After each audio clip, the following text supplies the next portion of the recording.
ایک درمیانے طبقے کے گھرانے کا بیٹا اسد، جو ایک محنتی، ضدی اور خوابوں میں رہنے والا نوجوان تھا۔ اس کی زندگی میں سب سے بڑی رکاوٹ اس کا اپنے باپ سے سرد اور غیر یقینی تعلق تھا۔ اسد کے والد اکرم صاحب ایک سخت مزاج شخص تھے۔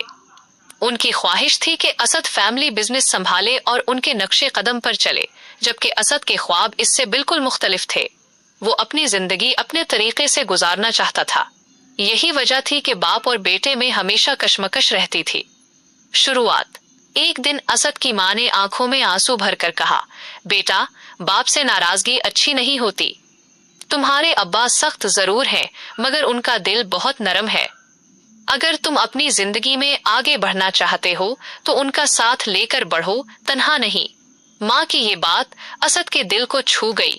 اسی رات اسد نے اپنے والد سے کھل کر بات کرنے کا فیصلہ کیا۔ ملاقات۔ رات کے وقت اسد آہستہ آہستہ اپنے والد کے کمرے میں گیا۔ اکرم صاحب میز پر بیٹھے قرآن پاک کی تلاوت کر رہے تھے۔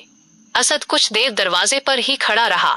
باپ نے سر اٹھا کر دیکھا اور کہا، آؤ بیٹا، کیوں دروازے پر کھڑے ہو؟ اندر آ جاؤ۔ یہ سن کر اسد کی آنکھوں میں نمی آ گئی۔ وہ آہستہ آہستہ اندر آیا اور کہا، ابو، میں ہمیشہ آپ سے ڈرتا رہا، لیکن آج میں نے سوچا کہ اپنے دل کی بات آپ سے کہہ دوں۔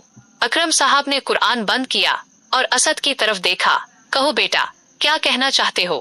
جذباتی مکالمہ۔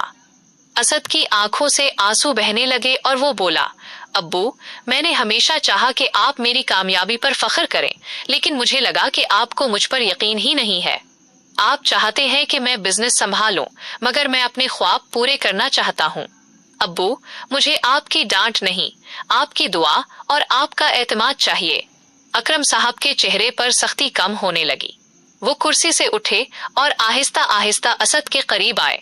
بیٹا، تمہیں لگتا ہے کہ میں نے تمہیں کبھی سمجھا نہیں۔ میں سخت ضرور ہوں، مگر میرے دل میں تمہارے لیے بہت محبت ہے۔ میں صرف یہ چاہتا تھا کہ تم کبھی غلط راستے پر نہ جاؤ، اسی لیے سختی کی، لیکن شاید میں نے کبھی اپنی محبت ظاہر نہیں کی۔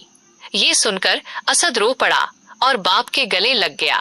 دونوں کے آنسو ایک دوسرے کے کندھے پر گرنے لگے اور برسوں کی دوری ایک لمحے میں ختم ہو گئی۔ ایک نیا آغاز۔